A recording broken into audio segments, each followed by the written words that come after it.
Ilang alagang aso sa Alaminos City, Pangasinan nilason daw ng mga hindi pa nakikilalang sospek. May exclusive report si Russell Simorio. Sa cellphone video, makikitang ilang alagang aso na nakahandusay sa loob ng compound na ito sa Barangay Bulanay, Alaminos City, Pangasinan. Ang mga aso nang hina raw hanggang sa mamatay. Alaga ng 28 anyo sa Sili ang dalawa sa mga namatay na aso. Aniya, iniwan lang sa labas ng bahay ang mga alagang aso. Hinala ng mga pet owner, nilason ang mga alagang aso dahil bumula raw ang kanilang bibig. Nakita namin na nakandusay na po sila. Tapos nagsuka na po sila hanggang sa wala na po.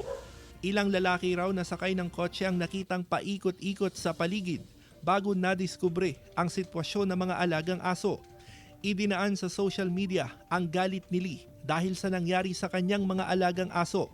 Ilang alagang aso rin daw sa kalapit barangay ang namatay dahil sa umano'y pagkalason. May mga batas po tayo na nakalagay po dyan, nakasaalang-alang para sa pangangalaga ng mga alagang hayop.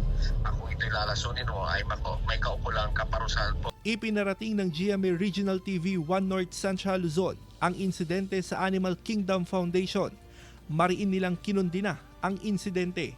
Yan po ay form of animal cruelty. Ang paglalason ay bawal po yan sa ating batas. That will never be acceptable for whatever reasons. Kasama si Jing Dakanay, Russell Simorio, 1 North Central Luzon.